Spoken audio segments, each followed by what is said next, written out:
지난 2008년 12월 22일 이지스 전투체계를 탑재한 7600톤급 구축함 세종대왕함의 취역식이 거행됐다. 취역식은 건조, 인수 과정을 거친 군함이 정식으로 해군 함정이 됐음을 선포하는 의식이다. 이를 통해 우리나라는 세계 5번째로 이지스 구축함 보유국이 됐다. 이지스 구축함은 현존 최고의 성능을 자랑하는 함정이다. 명칭은 그리스 신화에 나오는 신 제우스가 그의 딸 아테나에게 준 방패 아이기스에서 유래했다. 이지스는 아이기스의 영어식 발음이다. 어떤 창도 막을 수 있는 신의 방패라는 의미를 지니고 있다. 윤병로 기자. 세계 최초 이지스함 및 타이콘데로 가함. 1940년 11월 영국 항공모함 일러스트리어스함에서 소드 필신의 격계 21대가 출격해 이탈리아 남부 타란토 항구에 정박 중이던 이탈리아 해군을 공습했다. 이탈리아는 전함 3척 침몰, 순양함 2척 대파, 유류저장소 사용 불능이라는 엄청난 손실이 발생했다. 반면 영국은 뇌격기 2대를 잃었을 뿐이다. 1941년 12월 7일 일본은 선전포고 없이 하와이 진주만을 기습했다.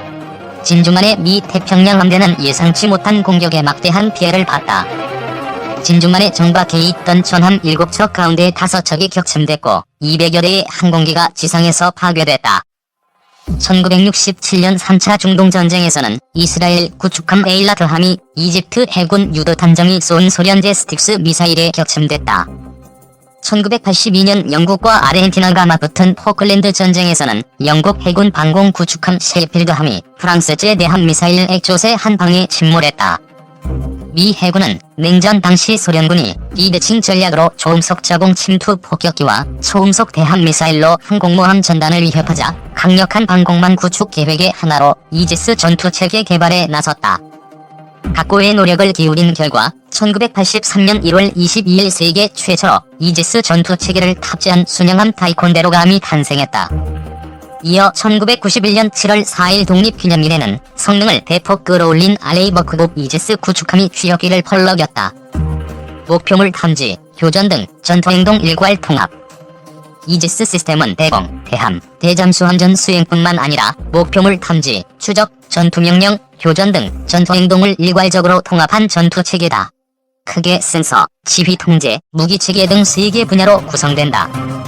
작동 원리는 1단계에서 레이더, 소나 등 센서가 표적을 탐지, 추적하면 2단계 지휘통제 체계가 표적의 위협 정도에 따라 대응 우선순위를 결정하고 가장 적합한 무기체계를 선정해 사격 명령을 내린다. 마지막 3단계에서는 선택된 무기체계가 교전 절차에 따라 표적을 공격한다. 이를 바탕으로 전구 탄도미사일 방어, 대공전, 대잠전, 대지상전, 전자전 등 함정이 구사할 수 있는 모든 전투 임무를 동시에 수행할 수 있다. 핵심은 다기능 위상배열 스파이-1D 레이더다. 기존의 기계 회전식 레이더는 마스트에 설치한 안테나가 360도를 회전하는 동안 한 번만 레이더 빔을 표적에 비춘다. 이로 인해 각각의 표적을 추적하려면 별도의 레이더가 필요하다. 반면 컴퓨터 통제 방식의 스파이-1D 레이더는 동서남북의 한 대씩 4대가 90도씩을 책임져 사각을 없앴다. 벽 평면에 부착한 레이더는 4,480여 개의 안테나 소자가 동시에 전파를 쏴 200여 개의 표적을 탐지, 추적하고 20여 개의 목표물에 대응할 수 있다. 100% 전기적으로 빔을 통제해 기존 전투체계 대비 반응 시간을 최대 10분의 1로 단축할 수 있다. 또 각종 무장과 상충하지 않도록 교전 우선순위를 자동 설정하며 아군과 적군까지 식별할 수 있다. 이지스 전투체계 함정 세계 6개국만 보유. 현재 이지스 전투체계 탑재 함정을 보유한 국가는 우리나라를 포함해 6개국이다. 이지스함의 원조 미국은 타이콘데로가급과 알레이버크급을 합해 90여 척을 보유했다. 일본은 1993년 미국에 이어 세계에서 2번째로 이지스함 시대를 맞았다. 공구급 4척, 아타고급 2척, 신형 마야급 1척을 운영하고 있다. 아타고급은 가장 최신의 이지스 전투체계인 베이스라인 9로 성능 개량을 완료했으며 마야급 1척을 추가 건조하고 있다. 호주는 호바트급 3척을 건조한 것으로 알려졌다. 스페인은 바잔급 5척, 노르웨이는 난센급 5척을 운영하고 있다.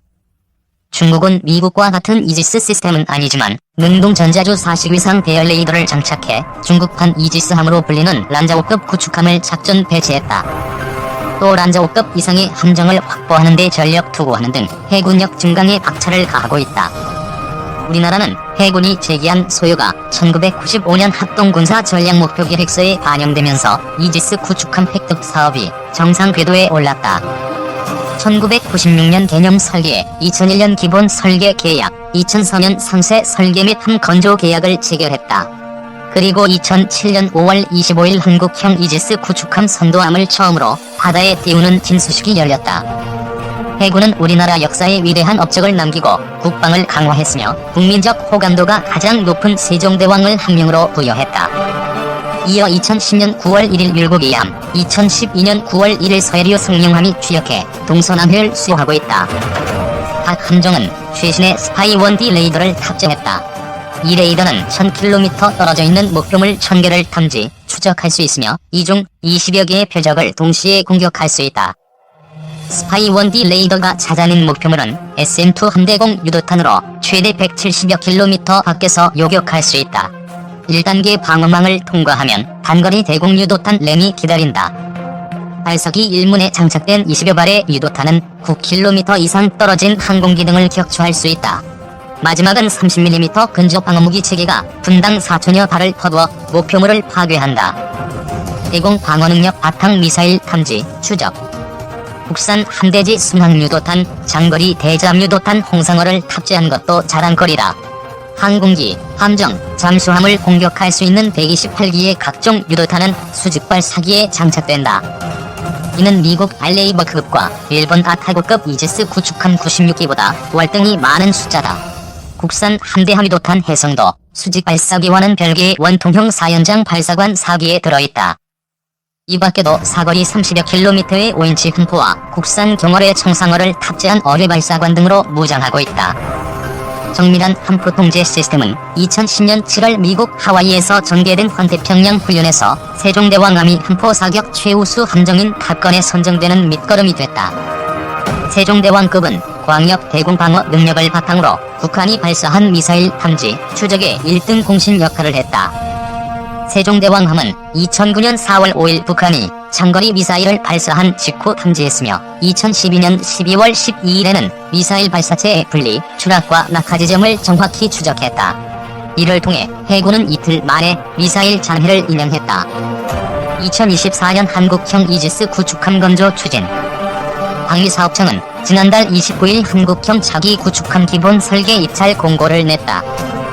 KDDX는 규모가 7,600톤급 세종대왕급보다는 작고 4,400톤급 구축함보다는 커 미니 이지스함으로 불린다.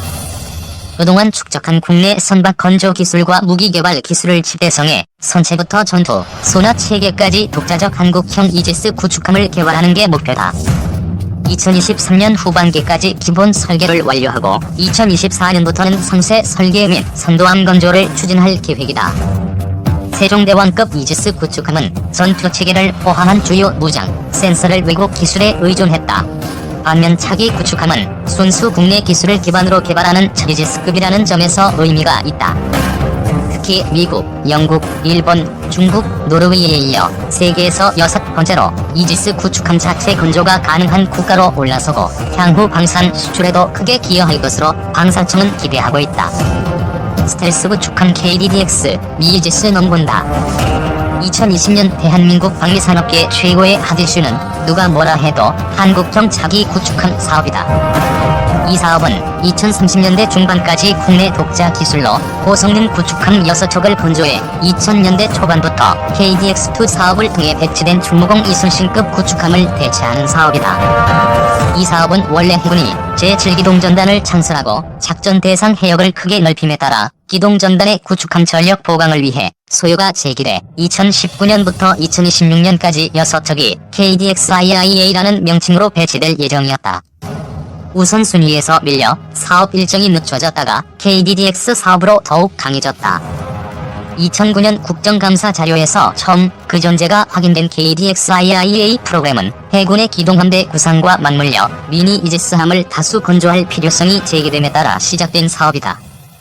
노무현 정부 시절 기동전단을 창설하며 양적 확충에 나섰던 해군이 신형 구축함을 도입할 움직임을 보이자 방산업계는 발빠르게 움직였다. 이지스 시스템을 제조하는 미국 로키드 마틴이 한국 현대중공업과 손잡고 IAED라는 모델을 들고 나온 것이다.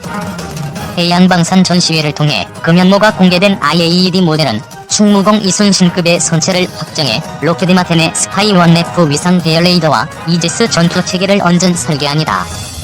노르웨이의 프리초프 난센급 방공 호위함에 탑재된 이 레이더는 세종대왕함에 탑재된 스파이1D 레이더의 소형한 버전으로 탐지거리, 동시대응 능력이 스파이1D보다 다소 떨어지는 연가형 제품이다.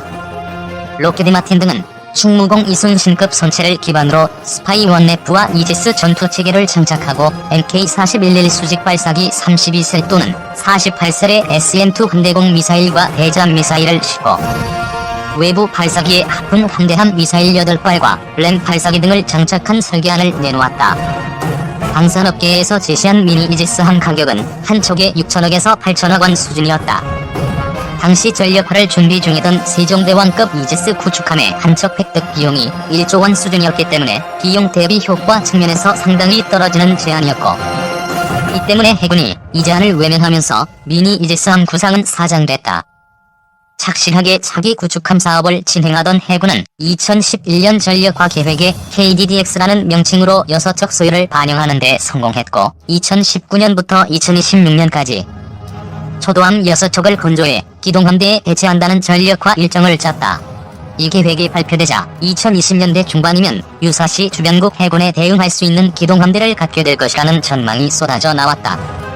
안보 환경의 변화는 차기 구축함 사업 일정의 변화를 가져왔다. 북한 탄도미사일 위협이 심화됨에 따라 군은 탄도미사일 대응 능력을 갖춘 이지스 구축함 추가 소유를 제기했고, 세종대왕급 이지스 구축함을 개량한 배치 II 3척 건조를 결정했다.